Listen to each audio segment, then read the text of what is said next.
Transport of gases का जो medium है जिससे गैसेस ट्रांसपोर्ट होती हैं दैट इज़ द ब्लड। अब पहले ऑक्सीजन का ट्रांसपोर्ट होगा फ्रॉम एल्वलाई टू टिश्यू। तो ऑक्सीजन जो है 3% ऑक्सीजन डिज़ोल्व फॉर्म में प्लाज्मा के थ्रू ट्रांसपोर्ट होगा और 97% हीमोग्लोबिन के थ्रू ट्रांसपोर्ट होगा। हीमोग्लोबिन एक क्वाटर्नरी प्रोटीन है। हीमोग्लोबिन के अंदर हेम प्लस ग्लोबिन दो ग्रुप है, एक हेम है एक ग्लोबिन है। हेम प्लस ग्लोबिन से हीमोग्लोबिन बना है। हेम क्या है? Red coloured iron containing group इसके पास होता है। ऑक्सीजन जो है वो हेम पार्ट के साथ जुड़ के ऑक्सी हीमोग्लोबिन बनाता है। तो जो हीमोग्लोबिन ये प्रोटीन है क्वाटर्नरी, तो इसके पास क्या है? अल्फ़ा टू बीटा टू की चेन है। एडल्ट हीमोग्लोबिन के पास अल्फ़ा टू बीटा टू की चेन है। तो इसके पास दोनों चार इसके पास हेम ग्रुप होंगे जो कि दोनों चेन से जॉइंट होंगे। तो 4 हेम ग्रुप होता है, मतलब कि एक हीमोग्लोबिन जो होता है वो 4 ऑक्सीजन को ट्रांसपोर्ट करा सकता है। 4 मॉलिक्यूल्स ऑफ ऑक्सीजन को। जो फीटल का हीमोग्लोबिन होता है उसके पास होती है अल्फ़ा टू गामा टू की चेन। अब जब ऑक्सीजन हीमोग्लोबिन से जुड़ता है तो वो ऑक्सी हीमोग्लोबिन बनाता है। जुड़ने को बोलते हैं एसोसिएशन। जब ऑक्सीजन और हीमोग्लोबिन जुड़ता है दैट इज़ एसोसिएशन, और ये एल्वेलाई के पास में होता है। तो अगर हम बात करते हैं कि फीटल वाला जो हीमोग्लोबिन है या फिर एडल्ट वाले हीमोग्लोबिन में से कौन ज़्यादा मोर एफिनिटी होगा ऑक्सीजन के लिए, मतलब किसको ज़्यादा ऑक्सीजन किसकी तरफ ज़्यादा अट्रैक्ट होगा, कौन ज़्यादा ऑक्सीजन को अट्रैक्ट कर सकता है, तो फीटल वाला हीमोग्लोबिन कर सकता है। नेक्स्ट है oxyhaemoglobin dissociation curve that is ODC, जिसका शेप होता है सिग्मॉइड, मतलब एस शेप। तो अब इसमें होता है कि कितनी % सैचुरेशन हुई है हीमोग्लोबिन की और ऑक्सीजन का पार्शियल प्रेशर कितना है against the partial pressure of oxygen.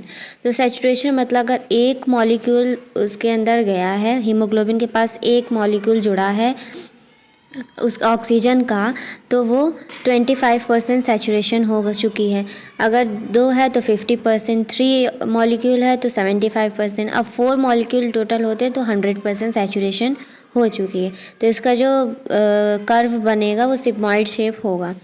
और एक जो नॉर्मल पॉइंट होता है जिसको P50 दिया है इन्होंने, P50 है partial pressure of oxygen at half saturation जब हो जाती है तो P50 पॉइंट पे।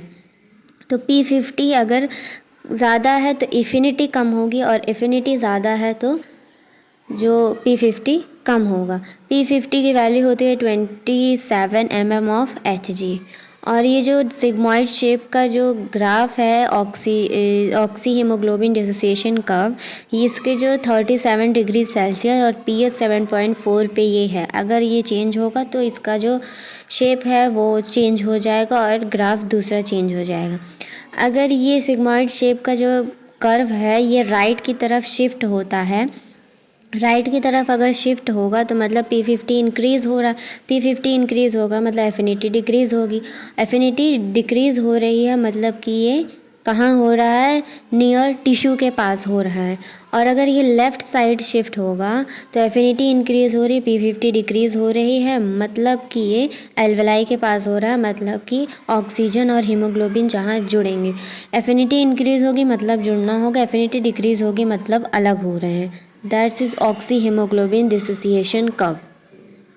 Difference between association and dissociation. Association में क्या होता है, जो शिफ्ट टू लेफ़्ट हो जाता है, P50 जो है वो डिक्रीज़ करता है मतलब एफिनिटी इंक्रीज़ होती है, और ये एल्वेलाई मतलब लंग सरफेस के पास होता है। ऑक्सीजन जो है partial pressure of oxygen increase होता है मतलब partial pressure of carbon dioxide जो है वो कम होगा।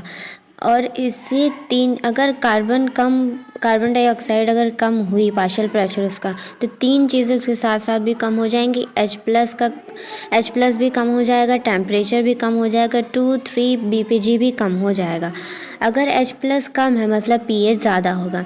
डिसोसिएशन में क्या होता है, शिफ्ट टू राइट होता है, P50 इंक्रीज़ होता है, एफिनिटी डिक्रीज़ होता है, ये टिश्यू के पास होता है। Partial pressure of oxygen decrease होता है, partial pressure of carbon dioxide increase होता है, इसमें H+ इंक्रीज़ होगा, टेम्परेचर इंक्रीज़ होगा और 2,3 BPG भी इंक्रीज़ होगा। H+ इंक्रीज़ हो रहा है मतलब pH डिक्रीज़ होगा। तो ये डिसोसिएशन का जो ये इफ़ेक्ट है, ये इसको एक्सप्लेन किया है क्रिश्चियन बोहर ने। और इस डिसोसिएशन का जो इफ़ेक्ट है शिफ्ट टू राइट, जो कर्व शिफ्ट होता है, इसको बोलते हैं बोहर इफ़ेक्ट। अब BPG का क्या मतलब है? बिसफॉस्फोग्लिसरेट। बिसफॉस्फोग्लिसरेट। अगर हम बात करते हैं कि फीटल वाला जो हीमोग्लोबिन है उसका डिसोसिएशन कर्व कैसा बनेगा, तो शिफ्ट लेफ़्ट हो जाएगा इसमें। फीटस हीमोग्लोबिन की बात करेंगे तो एफिनिटी इंक्रीज़ हो रही है, मतलब पार्शियल प्रेशर डिक्रीज़ होगा, तो इसका जो P50 है वो कम होगा। मायोग्लोबिन क्या होता है? इसका जो ग्राफ बनता है वो रेक्टेंगुलर हाइपरबोला होता है। अमाउंट ऑफ हीमोग्लोबिन जो होता है 12 to 16 ग्राम पर 100 ml ऑफ ब्लड प्रेजेंट होता है, मतलब 1 ग्राम में 1 ग्राम जो हीमोग्लोबिन है उसके पास 1.34 ml ऑफ ऑक्सीजन होता है। मतलब 100 ml ऑफ ब्लड अगर है तो मतलब 15 ग्राम इंटू 1.34 ml ऑक्सीजन अगर करेंगे तो अप्रॉक्सीमेटली हमारा आएगा 19.4 ml of oxygen in आर्टियल blood. जो ऑक्सीजनेटेड ब्लड होता है उसमें ऑक्सीजन जो प्रेजेंट होता है वो 19.4 ml होता है। डीऑक्सीजनेटेड में मतलब वीनस ब्लड जो होता है उसमें होता है 14.4 ml ऑफ ऑक्सीजन प्रेजेंट होता है।